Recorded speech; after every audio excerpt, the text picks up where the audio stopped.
یہ جی عثمان اورکزئی ہیں انقرہ ترکی سے. تو پیغام ہے ان کا کہ جی میرے ایک جاننے والے صاحب اکنامکس کے پروفیسر وہ کہتے ہیں کہ صرف ایمانداری سے ملک نہیں چلتا. خان صاحب کو اپنے جیسے لوگوں کی ٹیم اپنے ارد گرد کھڑی کرنی پڑے گی. اس حوالے سے آپ کی کیا رائے ہے؟ عثمان اورکزئی صاحب، تھینک یو ویری مچ. آپ نے رابطہ کیا اور آپ میرے ایک انتہائی پسندیدہ ملک میں موجود ہیں. اللہ آپ کو اپنی حفظ و امان میں رکھے، اور اس ملک کو بھی. ترکی سے میری بہت زیادہ جذباتی وابستگی ہے. جو آپ کا سوال ہے، جو اکنامکس کے پروفیسر صاحب نے جو کہا ہے وہ بات 100% درست ہے. ایک آدمی دیانتدار ہو سکتا ہے لیکن اس کو ساتھ ساتھ فنکار بھی ہونا چاہیے نا اپنے فن کا. ایک آدمی بہت دیانتدار ہے، پرہیزگار ہے، گاڑی اس کو چلانی نہیں آتی، کیا آپ اسے کہو گے؟ ایک بندہ ہے وہ ولی اللہ کے منصب اور مرتبے پہ پہنچا ہے، تو آپ اس کو کہہ سکتے ہو کہ بھی اپنی روحانیت کے بلبوتے پہ ذرا F-16 اڑاؤ. ایسے نہیں ہوتا. تو یہ بات بنیادی طور پہ درست ہے، کامن سینس کی بات ہے. ایک بندہ جس کو گھڑ سواری نہیں آتی، وہ چاہے کتنا ہی دلیر بھی کیوں نہ ہو، وہ نہیں کر سکے گا. تو ہر کام کے لیے سرٹن ریکوائرمنٹس ہوتی ہیں، ٹھیک ہے. لیکن یہ جو بات عثمان صاحب آپ نے کی ہے نا کہ اپنے جیسے لوگوں کی ٹیم اپنے ارد گرد کھڑی کر لے عمران خان، تو اس جیسے لوگ اس ملک میں ہیں کتنے بتائیں؟ 72 سال کی تاریخ میں کوئی دوسرا بندہ جس نے جس فیلڈ میں گیا ہو وہاں اس نے ایک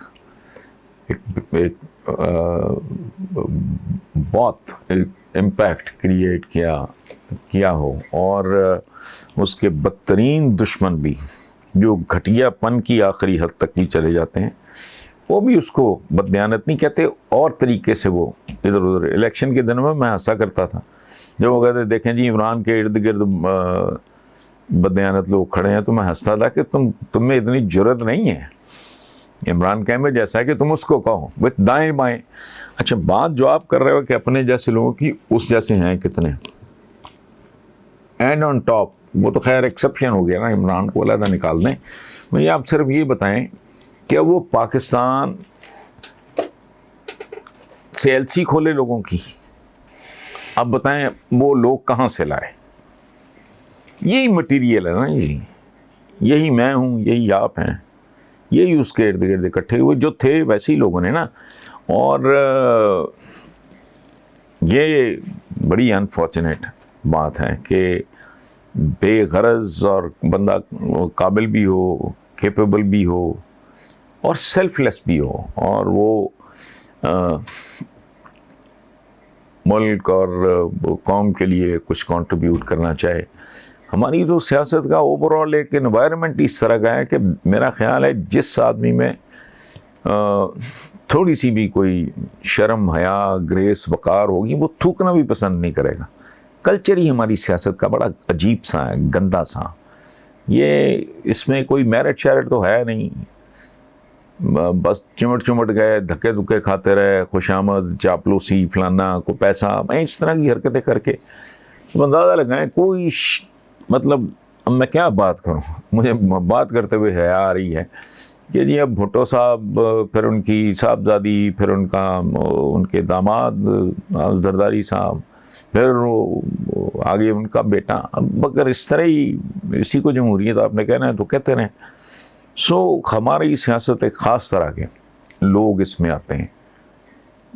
اچھا، اور کمال یہ ہے یہ اتنا مکروہ کام ہے، اتنا یہ گندا دھندا ہے، اس کی تفصیلات میں جاتے ہوئے بھی گھن آتی ہے کہ جو بندہ افورڈ کر سکتا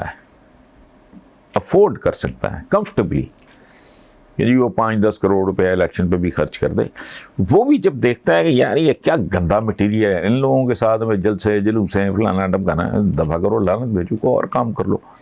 ملک کی خدمت کرنے کا اگر آپ کو اتنا شوق ہے تو اس کے 20 طریقے ہیں. جاؤ جا کے عیدی بن جاؤ. تو اس لیے بس آپ کی بات 100% درست ہے، لیکن اس میں ایک ہی کمی ہے کہ اپنے جیسے لوگوں کی ٹیم وہ کہاں سے لائے؟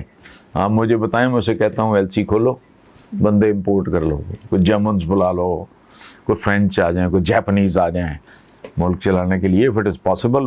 بہت اچھا آئیڈیا. میرا خیال ہے جاپانی بلا لو، ان سے بہتر تو کوریئرس پہ لوگ ہی کوئی نہیں ہے. Thank you.